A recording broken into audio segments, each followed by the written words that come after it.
Olá, queridos alunos e alunas, sejam bem-vindos a mais uma aula de História. Eu sou a professora Bárbara Lisboa, estou loira com os cabelos curtos, vestindo uma blusa verde e um casaco verde também. E o tema da nossa videoaula de hoje é JK, 50 anos em 5.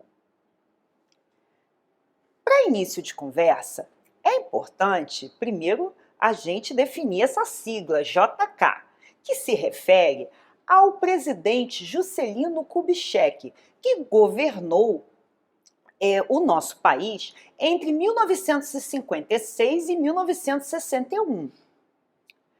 As características do seu governo foram bem marcantes, mesmo sendo num período que houve o predomínio do chamado populismo, uma forma de governar onde havia uma grande aproximação dos governantes com a população e também um tipo de perspectiva muito nacionalista. JK usou como slogan de sua campanha 50 anos em 5.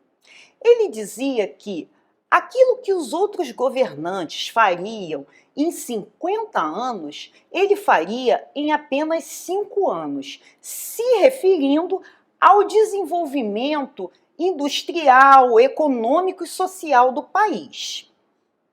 Esse tipo de política ficou conhecida como nacional-desenvolvimentismo, ou seja, um grande incentivo à produção industrial no país. O seu governo foi marcado pelo chamado Plano de Metas, que na verdade foram 31 metas a serem cumpridas durante o seu governo, focadas em 5 áreas: indústria, energia, transporte, alimentação e educação.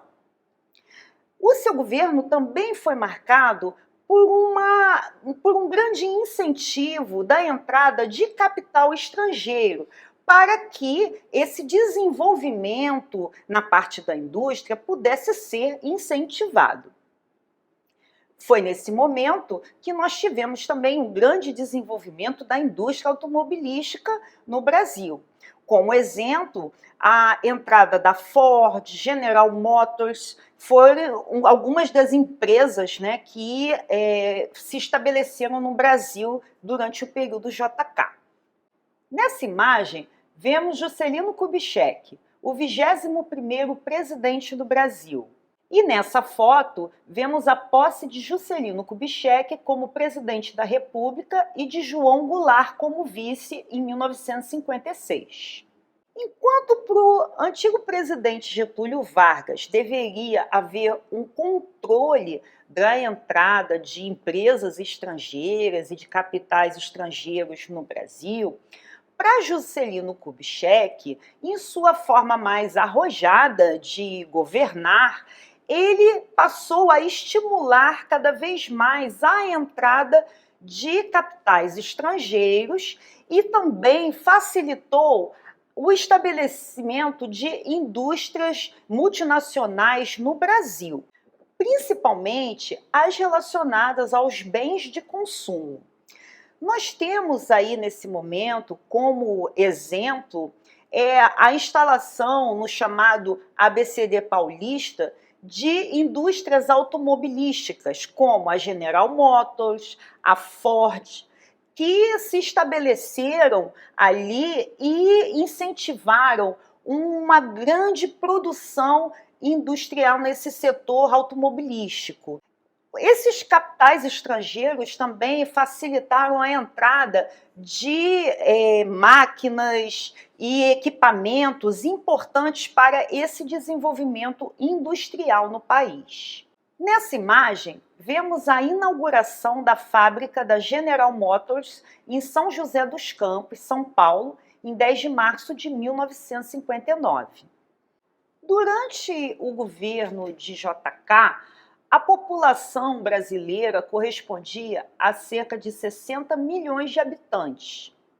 E nesse período, houve essa marca do plano de metas, o que ocasionou um crescimento industrial durante o seu governo, de 80% no país, principalmente nas indústrias de base, ligado à produção do aço, o transporte, energia e também no setor das telecomunicações.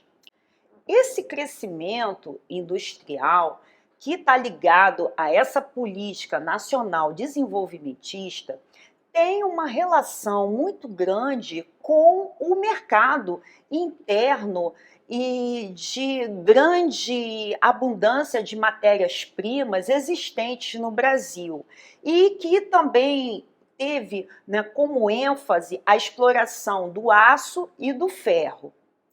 Enquanto as indústrias multinacionais, né, as empresas estrangeiras, ficaram focadas na questão dos bens de consumo, o Brasil procurou se desenvolver cada vez mais nos setores da energia, das telecomunicações e também nas indústrias de base, com essas matérias-primas que nós mencionamos aqui agora.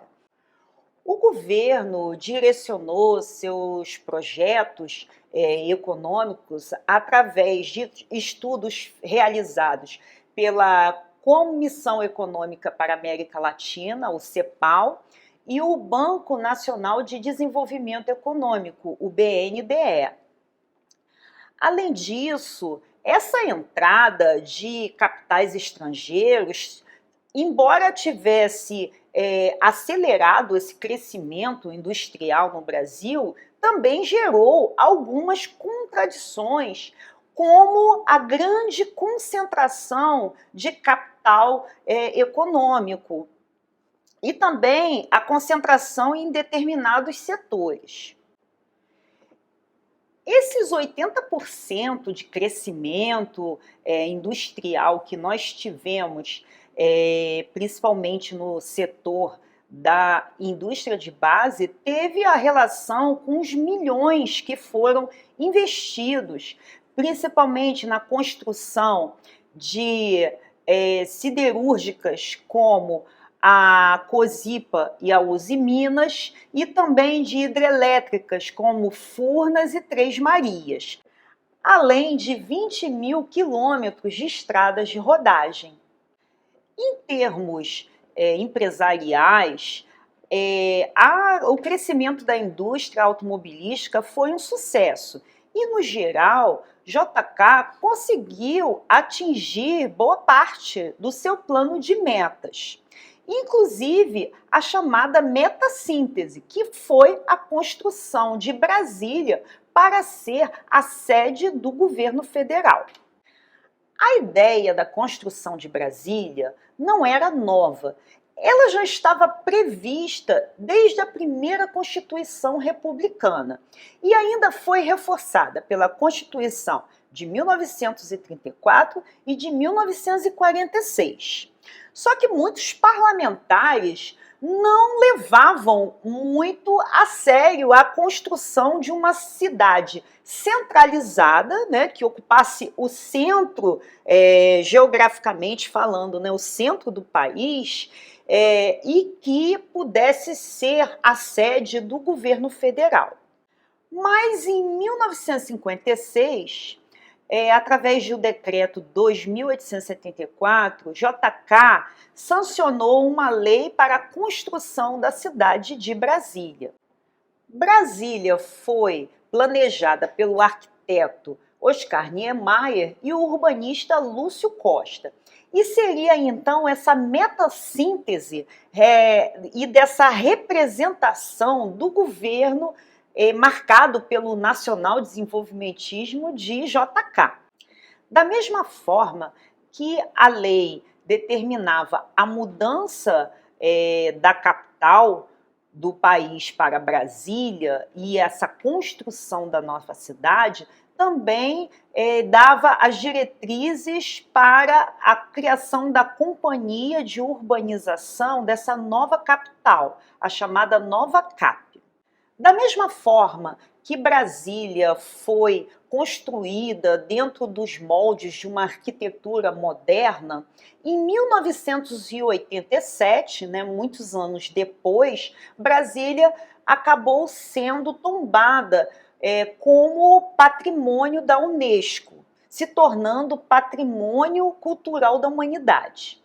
Nessa imagem, vemos JK hasteando a bandeira na inauguração de Brasília. Aqui temos a estátua de Juscelino Kubitschek em frente ao Memorial JK em Brasília, esculpida por Honório Peçanha. Como exemplo dessas edificações, nessa imagem nós vemos o Congresso Nacional. Brasília levou cerca de 3 anos para ser construída, mas isso só poderia ser possível com o deslocamento de milhares de trabalhadores até a região. Eram os chamados candangos, pessoas que se deslocavam de várias regiões do Brasil até Brasília para construir essa nova cidade. Nessa imagem vemos os chamados candangos, os construtores de Brasília.